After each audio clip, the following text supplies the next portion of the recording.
Hello everyone, welcome to Cross Cultural. I'm Rebecca, and for today's video we're going to be reacting to a video about Hinduism. It is called What is Hinduism? So I'm very excited to watch this video with you. I did learn about Hinduism when I was in school. I got an A star, which is the highest grade you can get, when I took my religious education course when I was like 15, 16, so a number of years ago, so I may have forgotten quite a lot. But I did well when I did my test, so let's see how much I can remember and let's learn about Hinduism, because I expect this video to delve into it a lot more than my school did. Hinduism, the religion of over 1 billion people, is the world's oldest religion and probably the most confusing one to non-Hindus. Some say it isn't even a religion, more a way of life. Hindus themselves call it the Sanatana Dharma, the eternal tradition. So, what is Hinduism? Does YOLO apply to them? And who is this elephant guy? Well, let's find out.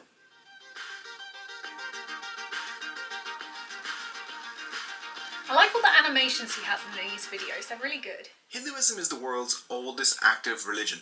It's the result of the merging of the ancient Indus Valley civilization and the nomads that came into India around 1500 BC. Some scholars say it could even go back many more thousands of years.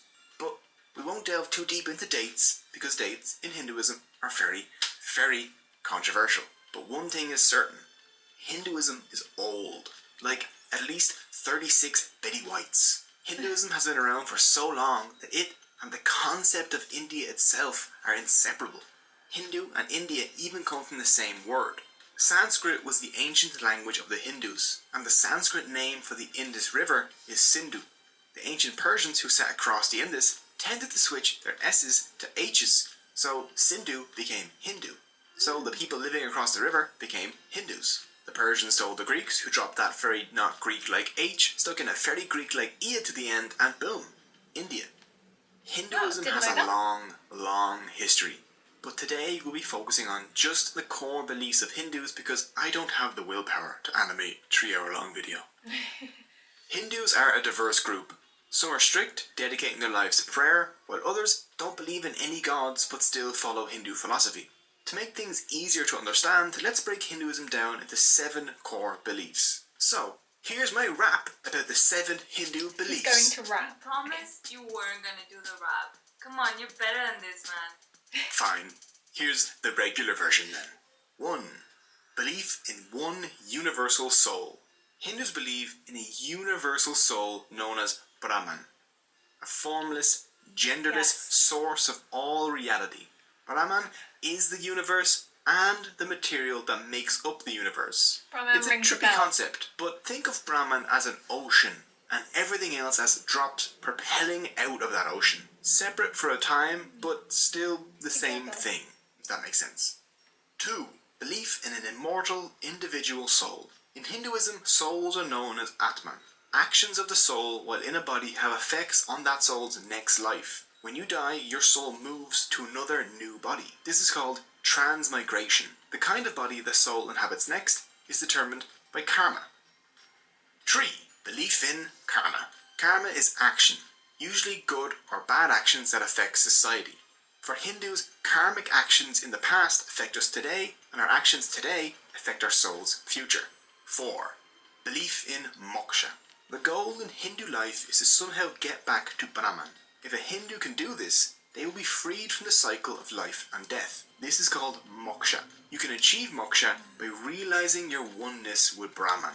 How you realize this is up to you. For this reason, Hindus pray, "Lead me from the unreal to the real." 5.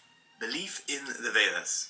The VEDAS are Hindu sacred books of knowledge. There are 4 VEDAS. Hindus believe that all 4 were divinely revealed to ancient Hindu sages. We'll take a closer look at the VEDAS in a while.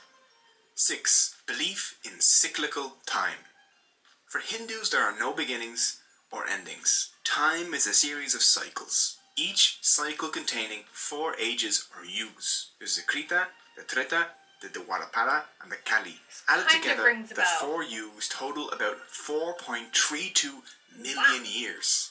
At the end of each cycle, declining human morality leads to the total destruction of reality. Hindus believe that we are in the fourth and final yug, Kali. 7. Belief in Dharma. Dharma is a difficult word to translate to English. Proper behaviour is the best that I could come up with. Dharma maintains balance in the universe. As long as everything in the universe, like animals, plants and humans, follow their Dharma, then everything will be fine. If they break from the Dharma though, things will be super not fine. Okay. Each being has its own Dharma. A lion's Dharma is to kill and eat antelope. A king's Dharma is to rule well. A subscriber's Dharma is to smash the like button and ring the notification bell.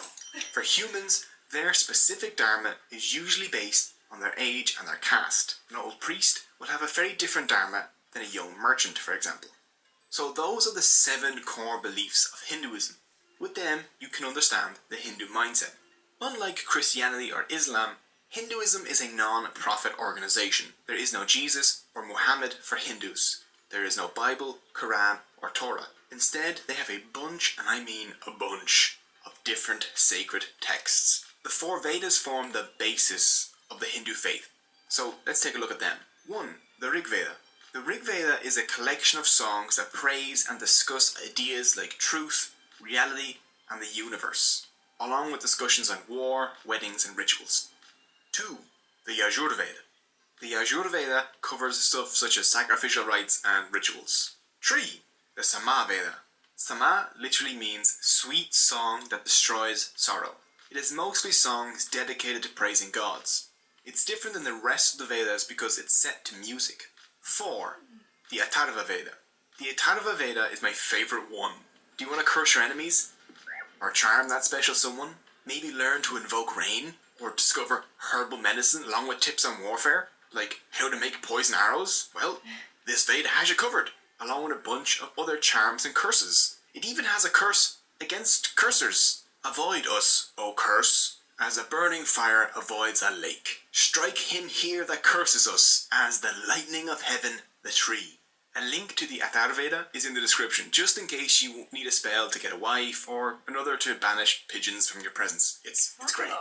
After the Vedas come the Upanishads, which are like a sequel that makes the original make much more sense. Okay. They were probably written down between 800 BC and 500 BC, during a time when some Hindus started to question the Vedas. Their ideas became the Upanishads. The Upanishads are books on philosophy, like we would expect from Plato or Aristotle. They're all about questioning, doubt, debate, and finding the answers to life's difficult questions. A theme in the Upanishads is that people are not their minds, or bodies, or egos, but their Atman.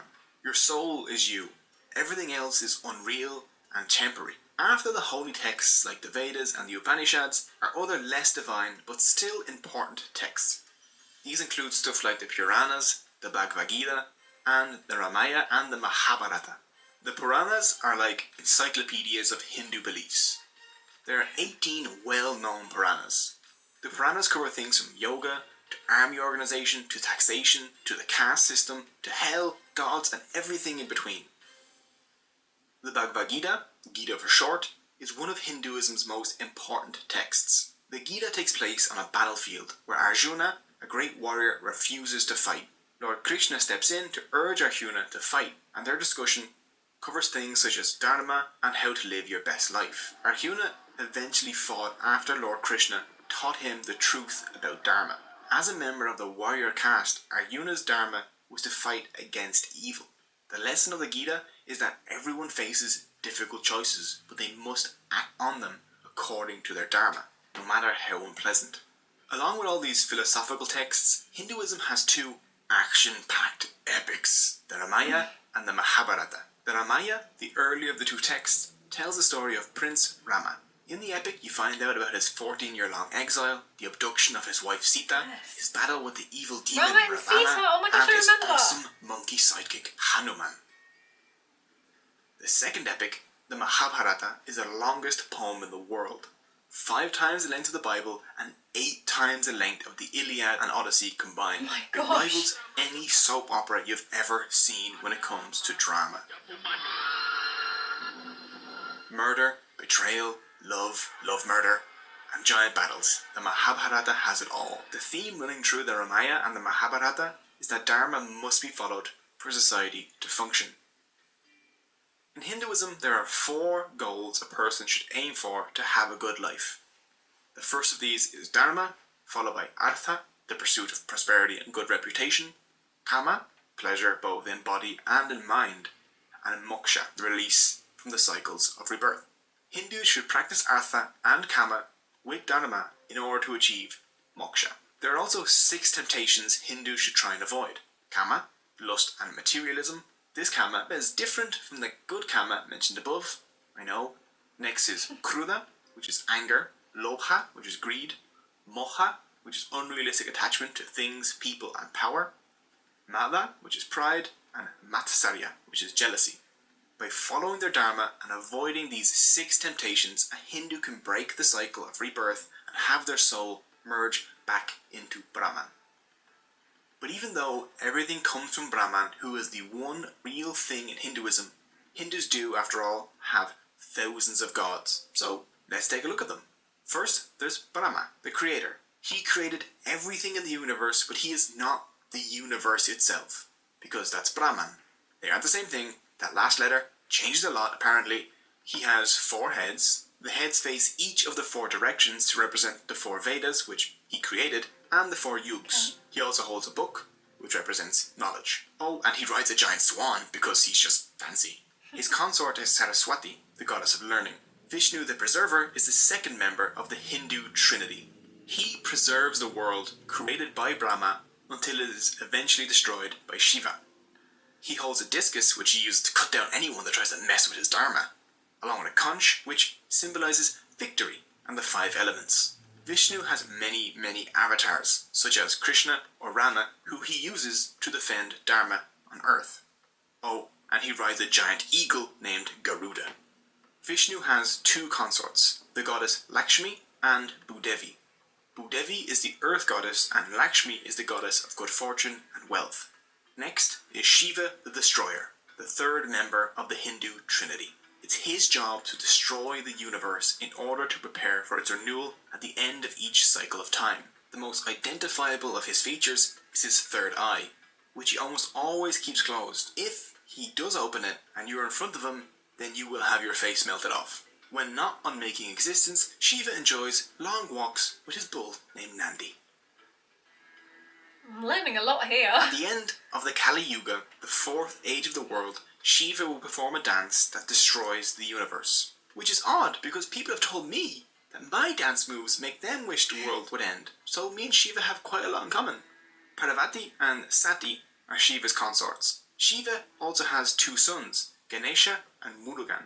Ganesha is worshipped as the remover of obstacles, and Murugan is the god of war. Ganesha holds a very special place in the heart of Hindus, due to him being the remover of obstacles.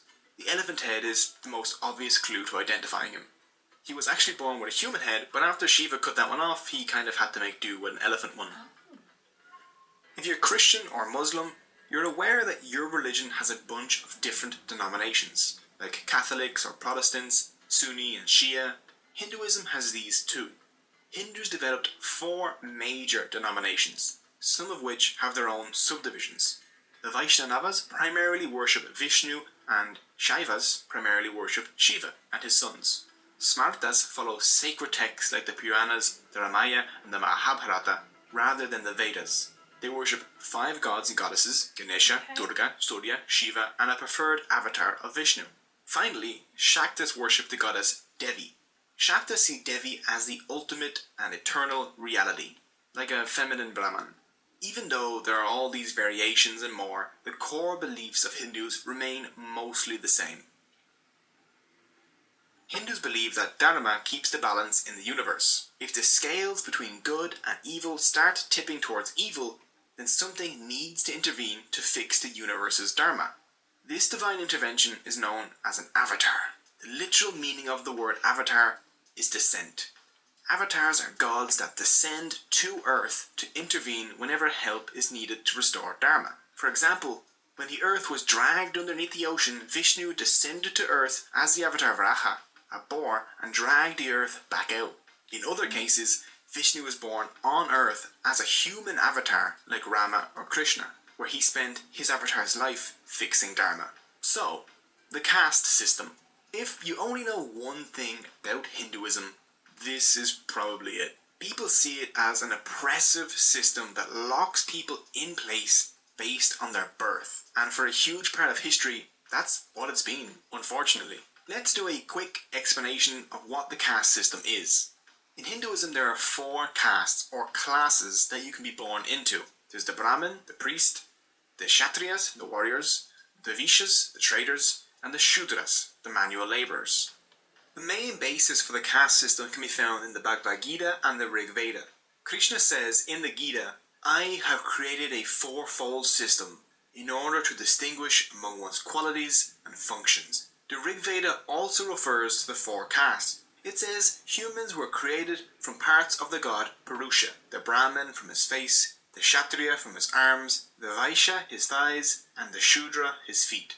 This system was supposed to assign people functions based on their abilities, not their birth.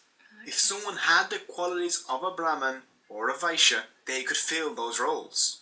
The Gita didn't restrict movement among castes, and the caste system functioned as intended for a while, until a document known as the Laws of Manu came about around the 5th century BC, popularly referred to as the Manusmriti. They created hard rules for Hindu life. 2 rules presented in it contributed to the way the caste system turned out.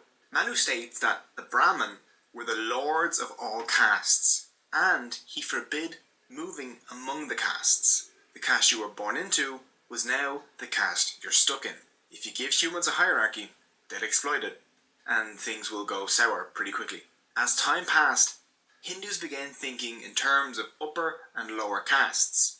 Soon, cleaning toilets, tanning leather, and dealing with meat products were thought to be impure. The people doing those jobs became untouchables, the lowest of the low, a people without caste. And the rest is history. The modern world has brought many changes though. Now Hindus mix freely while working together in the same businesses, attending the same schools, and generally just living together. But when it comes to marriage, many Hindus still stick to their own caste. But this too is changing, and on Hindu dating websites you can actually see people list a non-preference for caste. It'll say, caste no bar. So, those are the basics of Hinduism. It isn't even close to covering everything. One video simply can't do it. Hinduism is too diverse, too deep, and means too many different things to different people. But learning even the basics of this fascinating and ancient religion gives us an insight into the worldview of over 1 billion people. And I hope you enjoyed it. You can find all the sources used in the description below. If you would like to follow your correct Dharma, then please subscribe. If you're interested in supporting the channel, there are links to my t-shirt store and Patreon also in the description. Thank you so much for watching. Goodness me, that was a lot of information and a lot that I feel like I didn't know before. So I know at the beginning of this video I mentioned that we were taught about Hinduism at school, but I don't think we were taught enough because there is so much in this video that I just didn't know. There are certain things that I really do remember learning about at school, like the Rama and Sita story and learning about Krishna and Shiva and some of them, but there was so much in this video that I just had never heard of or never known. So it's why I love doing these videos, because I just educate myself, and I hope I'm educating others who haven't seen videos like this and might necessarily not know about religions either, because it's, you know, it's good to educate yourself. I also remember learning about the concept of Brahman with the whole one universal soul and like trying to get back to Brahman when you've had like your good life, which is something I vaguely remember learning. Like the term Brahman definitely rang a bell when it first came up in this video, but yeah, it's been really good to kind of refresh my mind about this religion because, you know, it's good to educate yourself. I don't remember learning about the Vedas at school, so that was something really interesting to learn about, and how there are so many different books and they tell different things, so that was really interesting. And then the whole concept of time. The whole idea of how time is like a series of cycles rings a bell. Like, I feel like that was something that we were taught, but again, this is just kind of reiterated what it means and like how Hindus use that, which was really interesting. The whole caste system was really interesting to hear about as well, because I know in a lot of the videos that I have reacted to, the whole caste system has been mentioned, but none of them have really delved into what it actually means and what each tier is. So it was really interesting to learn about that and to hear about the untouchables as well, which were like added later, and how in modern times people, when they're like having dating profiles and stuff, who don't mind if you're from a different caste, put the no caste bar in there, which I think is really interesting. But there's so much in this video, I could talk ages about it, but I'm sure you've watched this far, you probably know a lot about Hindus and Hinduism in general anyway, so this was really just to educate me as much as it was for entertainment for you. But I hope you have enjoyed this video. If you have, please do give it a thumbs up. Don't forget to hit that subscribe button and leave a comment if you have any other videos you want me to react to.